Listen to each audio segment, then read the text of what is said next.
There's a new film out this year, one you won't find in theaters. But if you're looking for an eye-opening conversation starter on suicide, then it's all right here.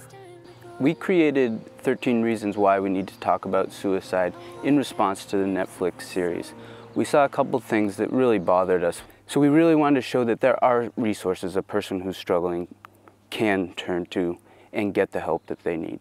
Sadly, Jake Kavanaugh and his mother Ellen Dalton know this issue too well. In 2015, they talked to Chronicle about Jake's sister and Ellen's daughter, Nan Kavanaugh, who died by suicide.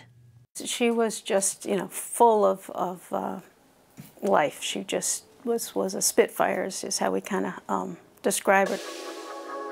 Since then, they've worked hard to spread awareness and promote healing through the organization that bears Nan's name. Part of the NAN project is to go into the school and provide that training around risk factors, around symptoms. Another key part of the NAN project is training young people like Ellie Peltola as peer mentors who share their comeback stories of surviving mental illness and depression. Growing up, I struggled a lot with my image, and then it led into depression, which started my self-harm at a young age. Mentors are taught to tell their story in a way that's honest, but ends with a theme of hope. Peer counselor Mike Amedalare. Hope makes the world go around. I couldn't get out of bed every morning if it wasn't for hope. I feel that being with the NAN project and sharing to others and giving them that hope is a good thing for me and my mental health. I thought that I wasn't going to live till 20 years old, and I'm turning 20 this year, and I'm totally living till I'm 20. Now the biggest thing that I've realized is you need to talk to someone when you're not feeling okay. Talking, or just being there to listen, is something we can all do. But each year, hundreds of volunteers go the extra mile to make sure that every call or text for help is answered. Samaritans, can I help you? What is Samaritans? Samaritans is a suicide prevention agency. We take 80 to 90,000 calls and texts per year in our crisis center, supporting those who are struggling with depression or suicidal feelings who are reaching out to us for help. Samaritans and Hope, it's on your website, it's in your phone number. Explain the connection.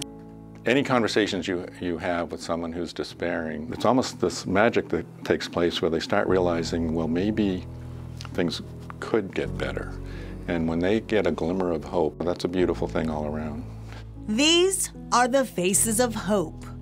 My name is Elizabeth Santino. Mary, age 60. I'm 52 years old. I'm 17 years old, and I've been volunteering here for a year. 17 years old. Why did you decide to volunteer here? About 5 years ago, I actually struggled with my own mental health. I was only 12 years old, and I switched to a new school, and I left all my friends. I feel like having gone through mental health issues myself is especially powerful for me when I'm able to talk to someone else about that. Have you had to communicate with anyone over text? I have, yes. I think it allows an avenue for many more people to open up in ways that they aren't necessarily able to over the phone. A 24-hour operation like this takes a lot of volunteers. They work without pay, but not without reward. You can sit down for 15 minutes and you can change someone's life almost as soon as you show up. This is something that has helped me grow as a person and see my role in the world differently, and to make me feel good about what I contribute, and who needs money for that.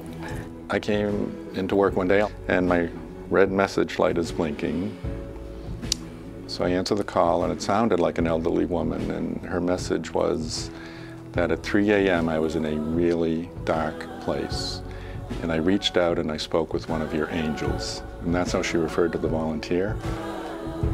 And now I'm watching the sunrise, and I thought you should know. Hi, so if you're feeling despairing or lonely at all, feel free to reach out to Samaritans at 1-877-870-HOPE. We're Samaritans volunteers, and we're here for you. And it does take a lot of volunteers to keep those phone lines covered. Yeah, generally they look to add 12 to 15 volunteers a month to keep up with demand. That is Chronicle for tonight. Thanks so much for joining us. I'm Shayna Seymour. And I'm Anthony Everett. Have a good evening. Hope to see you back here tomorrow night at 7:30.